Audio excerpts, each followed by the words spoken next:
Hi, today I want to talk to you about having depression when you have thyroid conditions.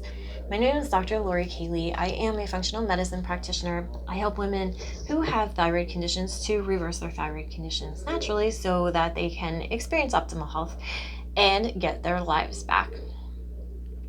I hear from women so often that they started getting anxiety and depression, which was probably the first symptom that they remember having before they were even diagnosed with a thyroid problem. And they would go to their doctor, and their doctor would tell them that everything was fine. Their TSH levels were fine, and they just needed to take an antidepressant. And so many women tell me that they knew that that was not what they needed. They needed, in hindsight, a doctor that listened to them and took their problems seriously. And if the doctor really was doing their job properly, they would have dug a little bit deeper and figured out that these patients had thyroid issues. And this happens because they'll typically only do TSH levels when they're checking the thyroid and then tell women that they're fine. And if they did a full thyroid panel, they would have seen that the problems and the symptoms that they were having were due to not having their thyroid functioning properly. So that's why it's so important to do a thyroid panel, because so many women are just put on antidepressants when they could really be helped by fixing their thyroid, but they just didn't even know that they had a thyroid problem. So I want to give you some suggestions today if you are experiencing these symptoms and you're told by your doctor that you just need to take an antidepressant and you'll be fine. So the first thing is you want to make sure that your thyroid hormones are balanced and within the normal optimal functional range.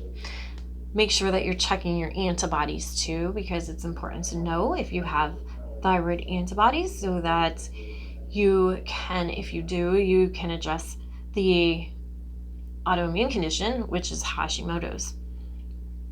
And the next thing that you want to do is you want to check for any food sensitivities. So you can do that by doing an elimination diet. And what you would do is eliminate foods, and you can start with just eliminating dairy, gluten, and soy, or you can follow a paleo diet, doing an elimination diet that way, or an autoimmune paleo diet.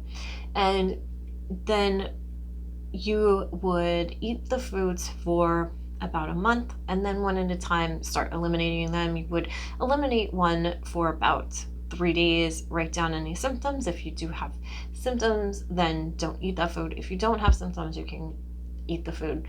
And then you want to address your adrenal glands. Your adrenal glands are very small glands on top of your kidneys that will release cortisol. And if your cortisol levels are not balanced or working the way that they not being released at the time that they should be released, if it's too high, too low, this can cause problems with depression. So your cortisol levels should be highest in the morning, lowest at night. You can do an adrenal stress index test. That's the best one to look at cortisol levels, because we can look at the levels throughout the day as opposed to just doing it once a day. I don't recommend that. And the blood test isn't showing what the free cortisol levels are anyway, so I suggest doing either a saliva or a urine test for cortisol. I also suggest looking at your blood sugar levels and make sure that your blood sugar is balanced. I have other videos talking about how to balance your blood sugar. I have blogs about it, so I'm not going to go into it in depth. I can just give you a couple of suggestions. Right now, eat within an hour of waking up, eat every 2 to 3 hours. Make sure that when you're eating meals and snacks that you're eating high quality fats and a lot of protein. Keep carbs to a minimum, because that's what causes blood sugar imbalances. Stay away from sugary foods and fruit juices. Don't eat sugary foods, especially before bedtime. And you want to address nutrient deficiencies, and a lot of nutrient deficiencies associated with thyroid conditions and having symptoms of depression are not having enough B vitamins, zinc, selenium. You want to optimize omega-3 fatty acid levels and magnesium. Most people are deficient in magnesium, so that is a nutrient that you want to make sure, especially, that you are taking. And vitamin D. Vitamin D3 is very, very, very important for so many things, and it can really, really help with depression.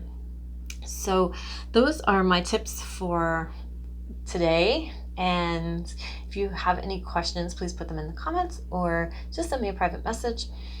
Thank you so much for watching. Please like and share this video.